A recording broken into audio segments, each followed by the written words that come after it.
Assalamualaikum warahmatullahi wabarakatuh. Waalaikumsalam warahmatullahi wabarakatuh. Hari ini kita akan mempelajari tentang akhlak terpuji. Yang pertama yaitu ikhlas. Pengertian dari ikhlas menurut bahasa berasal dari bahasa Arab ikhlasun yang artinya memurnikan. Menurut istilah, ikhlas adalah memurnikan suatu amalan dan ibadah dengan ketulusan hati, mengharap keridhaan Allah dan tidak meminta imbalan suatu apapun. Orang yang berbuat ikhlas disebut dengan mukhlis.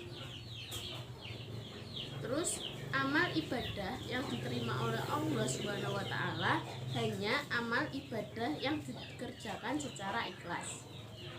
Selanjutnya yaitu ciri-ciri orang yang berperilaku ikhlas.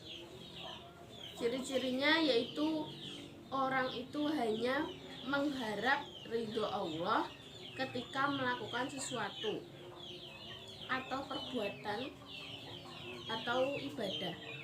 Yang kedua, mendapatkan kasih sayang dari sesama manusia karena amal perbuatan yang dilakukan didasari dengan keikhlasan. Yang ketiga, tidak serakah terhadap harta benda dunia. Senantiasa dia itu mensyukuri nikmat yang ada.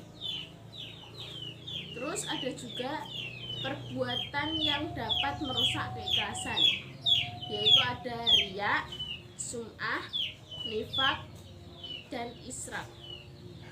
Riya itu seperti perbuatan pamer atau memperlihatkan amal pada orang lain untuk mendapat pujian atau sanjungan. Terus nilai-nilai positif dari perilaku ikhlas, yaitu amalnya diterima oleh Allah, mendapatkan ridho Allah, menumbuhkan motivasi kuat untuk selalu berbuat baik, mendapatkan kebaikan dunia dan akhirat. Selanjutnya yaitu taat. Taat menurut bahasa artinya tunduk, patuh, dan setia. Adapun menurut istilah, taat adalah patuh dan tunduk atas semua perintah Allah. Taat kepada Allah dapat diartikan sebagai takwa. Orang yang bertakwa itu namanya taat.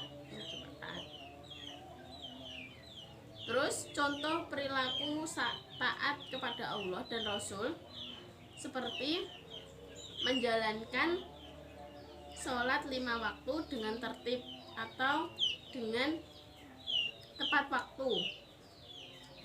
Terus menghormati dan menuruti perintah dari orang tua, berperilaku jujur, berkata yang baik, terus dan tidak berbuat maksiat.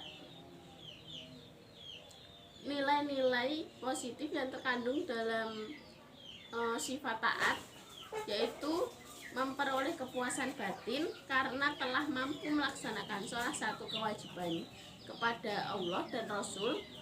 Yang kedua, memperoleh ridho Allah karena telah mampu menaati perintahnya. Yang ketiga, memperoleh kemenangan atau keuntungan yang besar. Yaitu ada yang terakhir, membiasakan diri berperilaku taat. Segera mempersiapkan diri apabila waktu yang telah disiapkan langsung, contohnya seperti sholat tepat waktu. Kalau waktunya azan langsung berangkat ke musola, begitu ya. Yang ketiga yaitu khauf. Khauf berasal dari bahasa Arab khaufa ya khaufu khaufan, yang artinya takut, resah, cemas, dan khawatir. Makna khauf secara istilah itu takut akan murka dari Allah. Terus biasanya orang itu takut akan api neraka, itu juga murka, api siksanya Allah begitu. Terus nilai-nilai positif dalam khauf, yang pertama yaitu menjaga diri dari melakukan perbuatan dosa. Kualitas ibadah meningkat karena khawatir ibadah-ibadah yang dikerjakan banyak kekurangan. Yang ketiga, terhindar dari rasa riya dengan ibadah yang telah dikerjakan, tidak pamer ya. Membiasakan berperilaku khauf, itu yang dibiasakan jika tergoda, ingatlah siksa api neraka, siksa Allah. Selanjutnya, jangan mengingat-ingat kebaikan yang telah dikerjakan, akan tetapi ingatlah akan dosa yang pernah dilakukan. Yang ketiga, waspada terhadap godaan-godaan maksiat. Yang terakhir yaitu tobat. Sampai sini paham? Paham. Pengertian tobat diambil dari bahasa Arab, yaitu tabayatu taubatan, yang artinya sadar, sesal, kembali, dan dapat dikatakan menyesali perbuatannya yang terdahulu. Secara istilah, tobat adalah suatu penyesalan atas perbuatan dosa yang dengan sadar dan berjanji akan kembali kepada kebenaran dan tidak akan mengulanginya kembali, serta mengiringnya dengan amal soleh. Terus ada juga ciri-ciri orang yang bertobat itu seperti apa? Seperti apa orang yang bertobat? Itu yang pertama, cirinya selalu menjaga hati dan anggota badannya dari perbuatan maksiat. Terus menjauhi orang yang selalu berbuat maksiat atau kelompok yang kamu ikuti sebelumnya yang jahat maksiat, terus sekarang untuk mengikuti kelompok yang lebih baik gitu. Meninggalkan kelompok yang sebelumnya. Yang ketiga, selalu menyiapkan diri untuk mati, menyesal atau dosa dan atas dosa, dan minta ampun terhadap dosa-dosa yang telah lalu, serta bersungguh-sungguh dalam ketaatan dan amal soleh. Terus, apa sih syarat diterimanya tobat? Syaratnya itu setiap perbuatan tercela dan dosa tidak akan diampuni sebelum mendapatkan balasan yang setimpal di akhirat nanti, kecuali dengan bertobat. Secara hukum, tobat itu hukumnya wajib, khususnya ajaran agama Islam ya.